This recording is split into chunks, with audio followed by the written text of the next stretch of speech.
नमस्कार बच्चों, मैं तेजराम मीणा, सहायक आचार्य बीएसटी राजकीय स्नातकोत्तर महाविद्यालय बयाना। आज के इसी लेक्चर में आपका सभी का हार्दिक स्वागत है। बीकॉम पार्ट फर्स्ट ईयर के हम अध्याय परमाप लागत लेखांकन का अध्ययन कर रहे थे। उसमें आज हम अध्ययन करेंगे परमाप लागत पद्धति की स्थापना, establishing a system of standard costing. परमाप लागत पद्धति की स्थापना से पूर्व संस्थान द्वारा प्रयुक्त उत्पादन की विधि, लेखांकन विधि का सूक्ष्म अध्ययन करने के पश्चात निम्न कार्य करने होते हैं। सबसे पहले परमाप लागत पद्धति की स्थापना के लिए सबसे पहले लागत केंद्रों की स्थापना करनी होती है।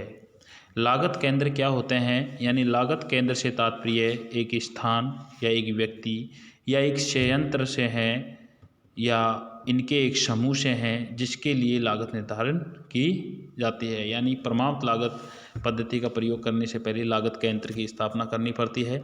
और लागत केंद्र कोई व्यक्ति हो सकता है, कोई स्थान हो सकता है, कोई मशीन हो सकती है या इनका कोई समूह हो सकता है जिसके संबंध में लागत निर्धारित की जाती है, जिसका उपयोग लागत नियंत्रण हेतु किया जाता है। लागत केंद्र है बच्चों, व्यक्तिगत भी हो सकते हैं और अव्यक्तिगत भी हो सकते हैं। लागत केंद्रों की संख्या संस्था के विस्तार पर निर्भर करती है। अगर संस्था बड़ी है तो लागत केंद्र ज़्यादा होंगे और संस्था छोटी है तो लागत केंद्र कम होंगे।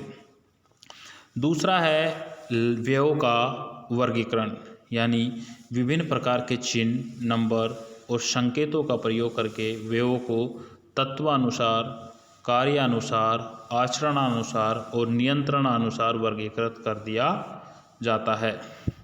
फिर हम नंबर 3 पर क्रियाशीलता स्तर का निर्धारण करते हैं। यानी परमाप का निर्धारण करने से पूर्व यह अध्ययन आवश्यक है कि संस्था में क्रियाशीलता का स्तर क्या है।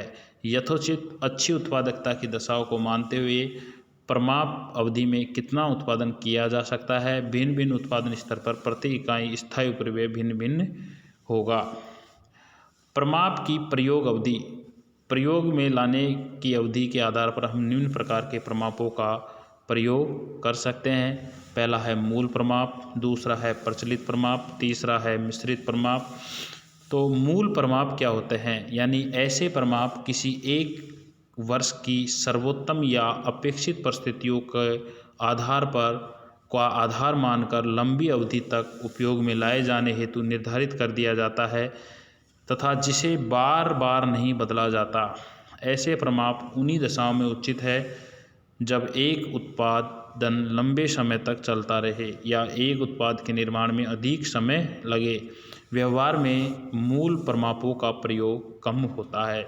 दूसरा है प्रचलित परमाप, यानी करंट स्टैंडर्ड। यानी ऐसे मानक एक छोटी अवधि की उत्पादन दशाओं को ध्यान में रखकर बनाए जाते हैं, यानी मूल परमाप से बिल्कुल विपरीत है। ऐसे परमाप को एक निश्चित अवधि के बाद बदली हुई परिस्थितियों के साथ बदल दिया जाता है।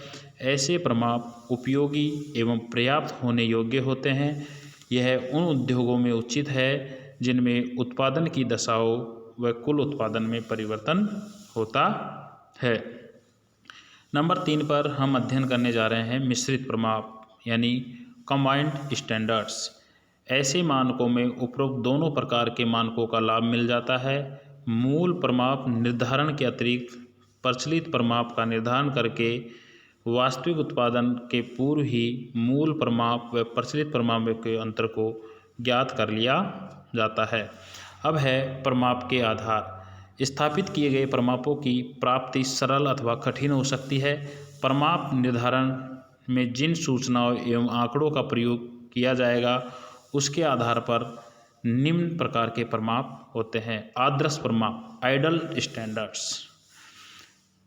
परमाप निर्धारित करते समय लागत के प्रत्येक तत्व के लिए सर्वोत्तम परिस्थितियों में होने वाली लागत को आधार माना जाता है। जैसे सामग्री व श्रम का क्षय न्यूनतम होगा, प्लांट अधिकतम कार्य क्षमता पर कार्य करेगा और कुशल प्रबंध होगा।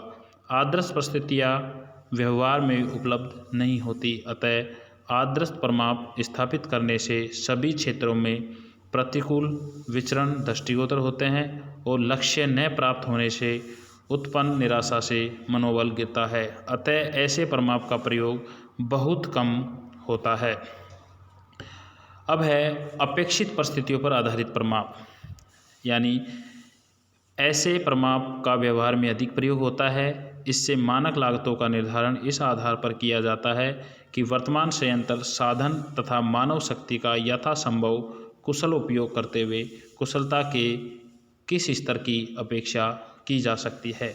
ऐसे प्रमाप उपयोगी, प्राप्त होने योग्य व प्रेरणादायक हो सकते हैं या होते हैं। इन प्रमापों का प्रयोग करने पर कठिनाई बच्चों अवश्य रहती है कि परिस्थितियों के परिवर्तन के साथ इन प्रमापों का प्रयोग मानक में परिवर्तन करना होता है। इसलिए इस प्रकार के मानक उन उद्योगों के लिए उचित है जिनकी उत्पादन दशाओं में, उत्पादन स्तर में और गुण परिवर्तन होता रहता है। अब है सामान्य प्रमाप, नॉर्मल स्टैंडर्ड। सामान्य प्रमाप एक ऐसा औसत प्रमाप है जो भविष्य में आने वाली अवधि में प्राप्त किए जा सकेंगे। यह अवधि इतनी लंबी होनी चाहिए कि एक व्यापारिक चक्र को समाविष्ट कर सके। ऐसे प्रमाप दीर्घकालीन नीति निर्धारण एवं निर्णय में बहुत उपयोगी होते हैं, परंतु यह उन उद्योगों के लिए उपयुक्त नहीं है जो मौसम प्रकृति के हो या जिनका उत्पादन वर्ष पर्यंत समान गति से न चले। सामान्य प्रमाप का प्रयोग करने पर उत्पादन बढ़ने के साथ साथ अनुकूल विचरण बढ़ेगा। उत्पादन कम होने पर प्रतिकूल विचरण बढ़ेगा, परंतु दीर्घकाल में कुल विचरण बहुत कम होगा। नंबर डी पर है ऐतिहासिक प्रमाप, यानी हिस्टोरिकल स्टैंडर्ड्स। यह भूतकाल में प्राप्त वास्तविक परिणामों पर आधारित प्रमाप होते हैं, जो अपने नाम से ही पता चल रहा है बच्चों। ऐतिहासिक यानी भूतकाल से संबंध रखते हैं। इसमें भूतकाल की समस्त अकुशलता को भी प्रमाप लागत में सम्मिलित कर लिया जाता है, जो उचित नहीं है। अतः इनका प्रयोग करने से प्रमाप आसानी से प्राप्त हो जाते हैं एवं लागत पर प्रभावी नियंत्रण नहीं हो पाता।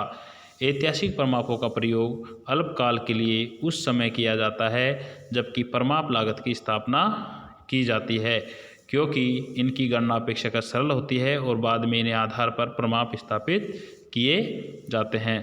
प्रमाप निर्धारण के साथ ही संस्थान को अपने कर्मचारियों में लागत के प्रति चेतना उत्पन्न करनी चाहिए। उनके उत्तरदायित्व का निर्धारण करके लागत में कमी करने के तरीकों से उन्हें अवगत कराना चाहिए और विभिन्न प्रकार के प्रचलित फॉर्म लेखों में आवश्यकता अनुसार धीरे धीरे परिवर्तन करना चाहिए, ताकि सभी कर्मचारी प्रमाप लागत लेखांकन पद्धति को समझ सके। समय समय पर विभिन्न प्रकार के सामयिक और असामयिक प्रतिवेदन प्रसिद्ध करके लागत पर उद्गम स्थान पर ही नियंत्रण स्थापित कर देना चाहिए। यानी उद्गम स्थान का मतलब है जब लागत का जन्म हो उसी स्थान पर लागत पर नियंत्रण स्थापित कर देना चाहिए। यानी शुरुआत से ही, प्रारंभ से ही लागत पर नियंत्रण स्थापित करने का कार्य करना चाहिए।